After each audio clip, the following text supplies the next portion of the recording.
who is God?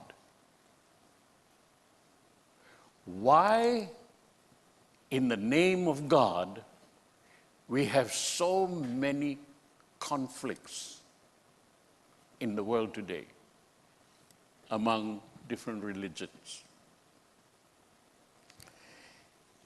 And at the time, I was made to look very foolish when I said, why don't we go to the Bible and find out who God is? And the response I got from one member of the group will shock you. And he was a strong member of the church. He said, no, I cannot accept the Bible anymore, because how can God create the world in 7 days? It's a good question. But a lot of people get tripped up because the book of Genesis says God created the world in 7 days. And you and I, who are scientifically minded, cannot understand that and cannot accept it. But let me ask you a question. Who was present when God was creating the world? Nobody. So nobody really can say they know how God created the world. I went back home. I've spent a lot of time asking this question. And I discovered something that I couldn't find any other scholar talking about. And the thing I came to conclusion was, the book of Genesis says, in the beginning.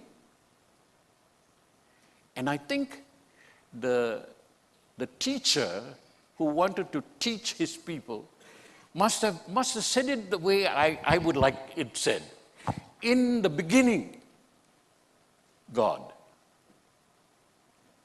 In the beginning, and then I've got in the topic 3 dots, God.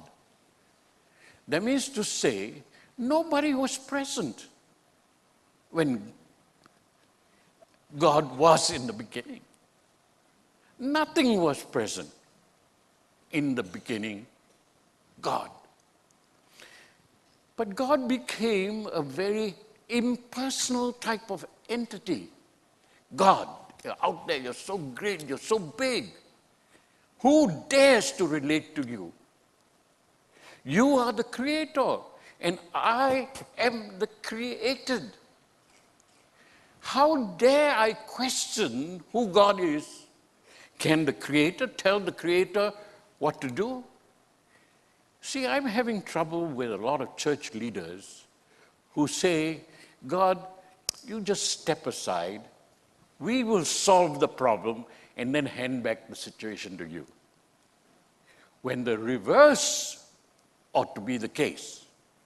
We ought to say, God, we cannot solve this issue.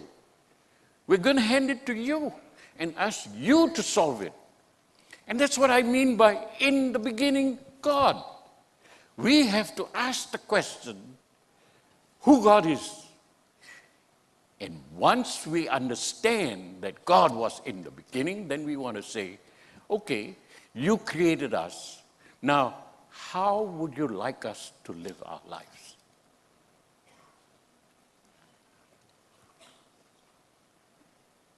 Jeremiah, as a whole, the book of the prophet Jeremiah was a very unusual prophet. I like him very much because he says what I believe, and I believe because of what he said. When the people of Israel were confronted with all kinds of evil forces, forces that they believed were stronger than them in a military sense, because the Babylonians were standing, or they were encamped at literally the doors of Israel and say, you come fight, the winner take all. And the king of Israel wanted to go to war. But he called Jeremiah and said, "Now what is your advice, prophet?" And Jeremiah said, "Believe in God." And he says, the reason you are feeling so impotent is because you have relegated your understanding of God to be impotent.